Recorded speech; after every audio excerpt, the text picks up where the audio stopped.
ಜೈಲಿನ ಒಳಗೆ ವಿಚಾರ ಬಂದಿಯವರನ್ನ ಥಳಿಸುತ್ತಿರುವ ಘಟನೆ ನಡೆದಿದ್ದು, ಈ ಘಟನೆ ಸಾಮಾಜಿಕ ಜಾಲತಾಣದಲ್ಲಿ ವೈರಲ್ ಆಗಿದೆ.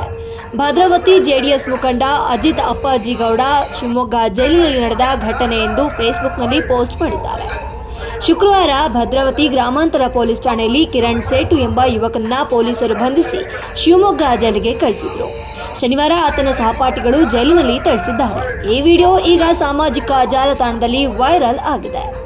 ಅಜಿತ್ ಗೌಡ್ರು ಹಲ್ಲೆಗೊಳಗಾದ ಯುವಕ ಜೆಡಿಎಸ್ ಕಾರ್ಯಕರ್ತನಾಗಿದ್ದು, ಆತನ ಮೇಲೆ ಹಲ್ಲೆ ನಡೆಸಲಾಗಿದೆ ಎಂದು ಪೋಸ್ಟ್ ಹಾಕಿಕೊಂಡಿದ್ದಾರೆ. ಈ ಕುರಿತಾಗಿ ಜೈಲರ್ ರಂಗನಾಥ್ ಶುಕ್ರವಾರ ಬಂದ ವಿಚಾರಣಾ ಬಂದಿಯ ಮೇಲೆ ಹಲ್ಲೆಯಾಗಿದೆ. ಶನಿವಾರ ಸಂಜೆ ಊಟಕ್ಕೆ ಬಿಟ್ಟಾಗ ರೂಮಿಗೆ ಕರೆದುಕೊಂಡು ಹೋಗಿ ಹಲ್ಲೆ ಮಾಡಿದ್ದಾರೆ. ಶಿವಮೊಗ್ಗದ ಪರಶುರಾಮ್, ಯಾನೆ, ಚಿಂಗಾರಿ, ಅಪ್ಪು ನಾಯಕ್, ಶಬರೀಶ್, ಪ್ರದೀಪ್ ಎಂದು ತಿಳಿದು ಬಂದಿದೆ. ಇವರ ಮೇಲೆ ಎಫ್ಐಆರ್ ದಾಖಲಿಸಲಾಗ್ತಾ ಇದೆ ಎಂದು ಜೈಲರ್ ರಂಗನಾಥ್ ಸ್ಪಷ್ಟಪಡಿಸಿದ್ದಾರೆ.